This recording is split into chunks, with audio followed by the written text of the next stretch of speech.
Nako, eto, madalas akong makatanggap ng text message mula umano sa PhilPost. At sinasabing meron daw akong parcel delivery on the way kung ikiklik ko ang link. Eto ang tanong ko, Jester, ano ba talaga ang meron sa click na yun? Dahil never ko pa siya pinatulan. Nako, una sa lahat, wag na wag mong ikiklik. Pero oras na kinlik mo yan, dadaling ka niya sa isang website na nagpapanggap na PhilPost. Sasabihin, para makumpleto mo yung delivery ng parcel mo, kailangan mo lang mag-transact ng delivery fee na 17 pesos. Ikaw naman, ilalogin mo yung e-wallet mo o kaya yung online bank account mo. Dahil 17 pesos. 17 pesos lang naman. Ano ba naman yung 17 lang. pesos? Hindi mo alam, ina-access na pala nila yung account mo at ang worst na pwedeng mangyari, kukunin nila yung perang laman ng iyong account. Wow.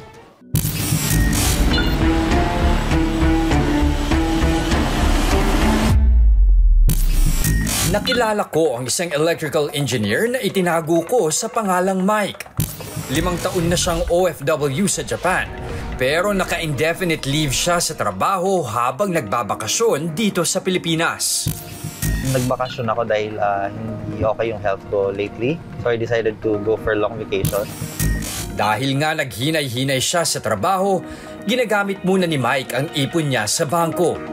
Malaking bahagi nito galing sa kinita niya bilang OFW. Meron akong savings sa... And then meron din ako sa e-wallet, sa Maya, and sa other digital banking. From time to time, minomonitor ko siya. Kumbaga, handa naman daw si Mike sa gastos habang walang pumapasok na kita.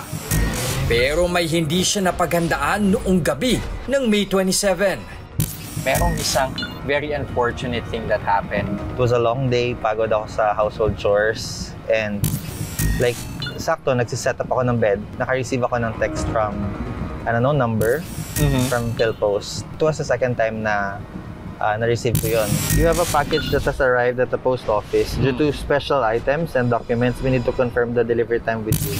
Pero meron ka ba talagang ine-expect na delivery? That week, wala. Pero parang 2 weeks or the week before that, may in-expect ako from LBC. And hindi din siya na-deliver the first time kasi wala ako doon. And so, I think they called or nag-text. Hindi ko na maalala yung detalye, but na-deliver ulit siya sa akin. Wala naman siyang siningil. So I was thinking, baka sa PhilPost, iba yung case. Yun ko yung link na sinend. And then sabi I had to pay 17 pesos for the delivery fee. Yes. Maliit na bagay ang sabi ng iba. 17 pesos lang pala. Pero ang akala mong barya, patibong lang pala. Parang 10 minutes after nung pag-click ko ng link, I was notified na yung Time Deposit Plus account ko was canceled. And transfer siya sa savings account ko. Ibig sabihin, may bantay sa lakay na palang gumalaw sa time deposit account ni Mike sa bangko. Wala naman siyang planong i-terminate ang time deposit niya, kaya nagtaka siya kung paano ito nangyari. Kasi yung si Maya meron siyang wallet, tsaka yung savings. And then, under savings, meron ka pang Time Deposit Plus. Right.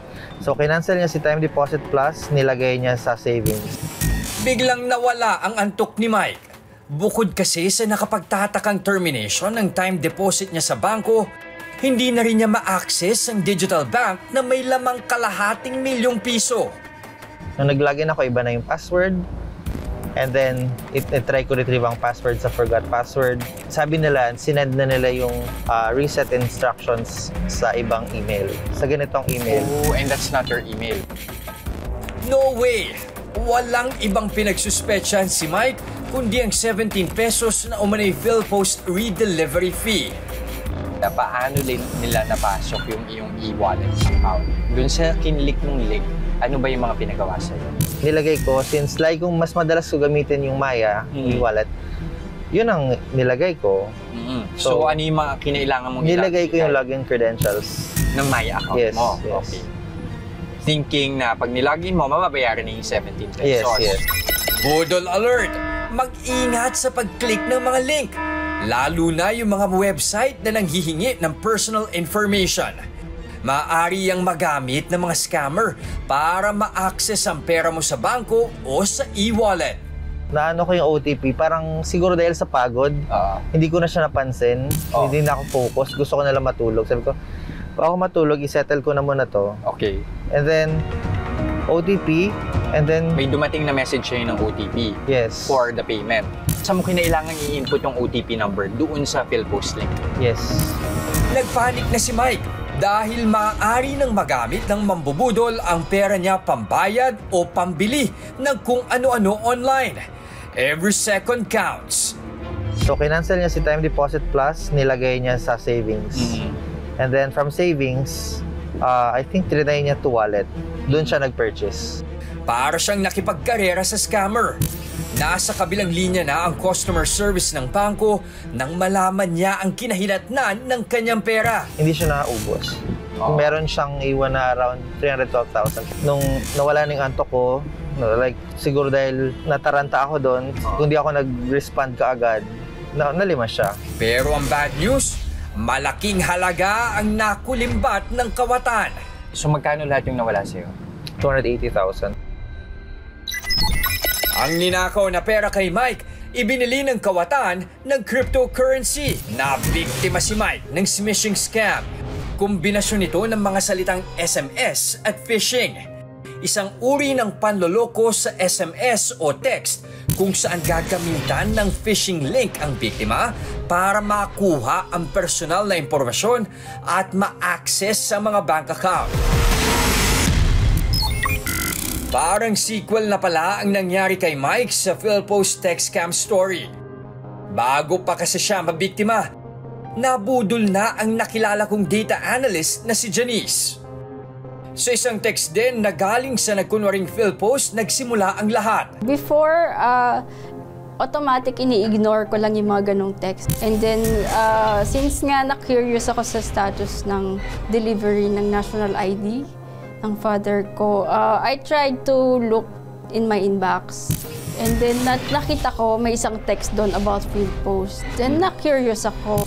Dahil sa kanyang background sa IT o information technology, maingat si Janice pagdating sa mga spam text o mga mensahe na hindi sigurado kung kanino nang galing. So bilang IT, meron ka mga ganong layers ng protection. So inano mo siya sa security app. Yes. Ano exactly yung ginawa mo? Kinapi-paste ko yung link dun sa app para ma-check niya kung legit ba yung link na nandun sa text. And then, so far lumabas naman na safe yung link. Oops! Nag-link si Janice ng link ng PhilPost text kuno. Isang online page na naniningil lang bayad ang lumitaw. Bigyan niya ako ng payment method. Doon ako medyo kinabahan. So, ang pinili ko is yung account ko na walang masyadong laman. Since duda pa rin ako, hindi ko muna nilamanan yung wallet ko. Para lang matry. Hindi siya dapat mag-alala na may makuhang pera sa savings account ng digital bank niya dahil wala naman itong laman. Pero ang ginawa pala ng kawatan, umutang gamit ang pangalan at digital bank niya. Aray! I was shocked. So, parang na-realize ko, ay, eto na, scam na nga. Confirm yung pakiramdam ko. And then, after a few seconds, yung 82,000 na yun, approved na agad ni Maya. Alam ni Janice ang next steps ng mambubudol. Pwedeng ilipat o gamitin ng kawatan ang 82,000 pesos na loan. Kaya sinubukan pa niyang palitan ang password ng digital app niya. Pero mabilis ang scammer at naunahan siya. Siyempre nanlumo ako kasi yun iniiwasan ko mag-loan talaga. Kasi meron pa ako nire-resolve na ano ba yun, na past mistake. Medyo malaki kasi yung na-lost ko recently. So, as much as possible, I'm avoiding any kind of loans. PhilPost na ang nagbabala sa publiko. Hindi sila nagpapadala ng text message na may link para makuha ang parcel o national ID. Budol yan!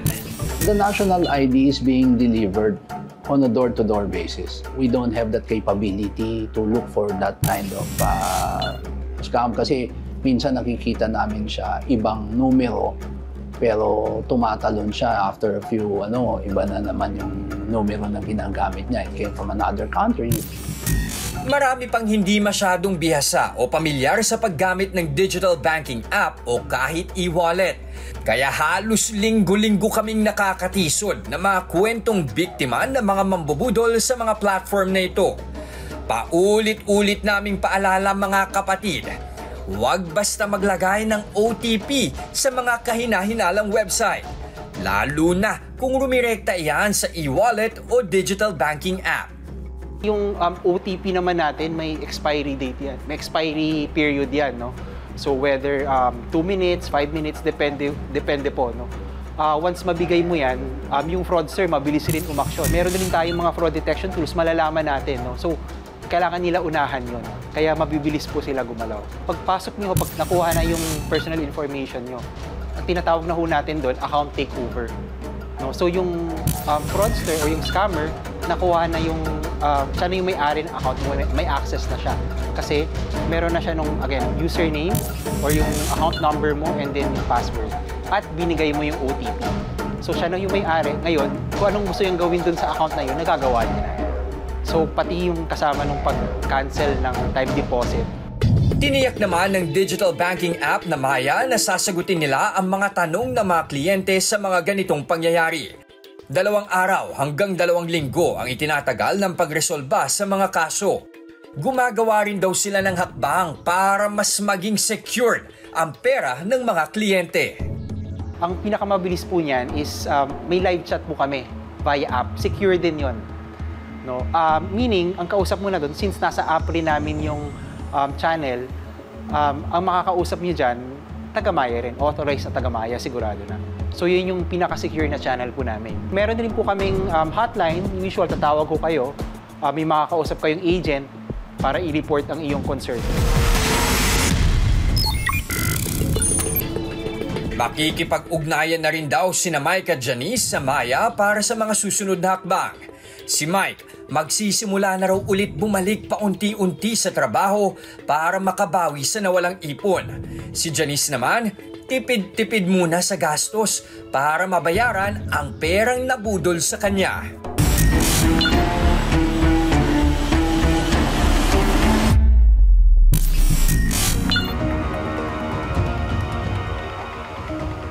Tatlong taon nang hinihintay ni Ate Lynn ang National Identification Card o National ID niya sa PhilPost. Natanggap na raw kasi ng iba niyang kapitbahay, kamag-anak, kakilala at kaibigan ang ID nila. Bakit siya hindi pa? Kaya nang makatanggap ng text message si Ate Lynn sa nagpakilalang PhilPost Kuno noong June 4, Gina siya na maklaim ang national ID niya. Ito po yung pag-open ko po dun sa ito po yung nakita ko, ganito po. Nakalagay dito, PhilPost, your package has arrived at the warehouse but cannot be delivered due to incomplete address details. Please open the link to view. May link po sila, pag-open ko ng link, PhilPost po nakalagay. Walang kaide-ideya si Ate Lynn tungkol sa text scam, lalo na itong smishing ng impostor na PhilPost website. May mga nakalagay pong permit number, tapos kung sino yung may mga telepono number, tapos yung pinaka-logo po ng PhilPost. Siyempre wala na po akong duda doon kasi mismo pong ng PhilPost po mismo yung nakita ko doon. Pero doon lang po ako nagtaka nung may babayarang 17. Kasi 17 pesos lang naman po nasaktuhan po na may laman yung Gcash ko. 17 pesos lang ang dapat na binayaran ni Ate Lynn. Pero nabigla siya dahil hindi lang doble o triple ang siningil sa kanya ng PhilPost Kuno. Ang ginawa ko, nag-open po ako ng Gcash account ko. Pag-open ko ng Gcash ko, merong isang nag-text, ang sabi, never share your OTP or use in any link. You're about to pay 849 pesos. Nagtaka ko, nagbayad ako ng 849 pesos. Wala naman akong binayaran ng ganun. 849 pesos po. Doon pag-open ko, wala na po. Malaking halaga para kay Ate Lynn ang 849 pesos. Umaasa lang kasi siya sa online selling. At maliit lang naman ang kita. 100 pesos para sa bawat benta. Nagre-reseller ako galing sa factory na pinapasukan ng kapatid ko. Ang binibigay lang naman niya sa akin, commission lang naman ang akin doon. Balik tinutulungan ko lang siya magbenta. Industrial fund po. Letong taon lang po. Sa ilang minuto lang, natangay ng kawatan ng 3 araw na komisyon ni Ate Lynn sa pagbebenta ng electric fan. Pinaghirapan ko yun eh. Kasi sabi ko, itong kinita ko, nung nakaraan linggo, sabi ko, ipunin ko kasi pambili ka ako ng cake ng mga anak ko 2. Kasi may magpa-birthday kasi yung isang panganay ko ng June 7, tapos yung pangalawa, yung bunso namin, June 9. Sabi ko, konti lang naman po agawat. Sabi ko, ibibili ko nga po ng cake nila, yun hati sila. Bawasan pa po ng pambili namin ng ulam, ganun, tubig. Tapos hindi ko akalain na makukuha lang sa akin yung 849. Hindi, ang hirap-hirap naman po kasi kitain nun, lalo na kung wala ka ng ibang akasahan eh.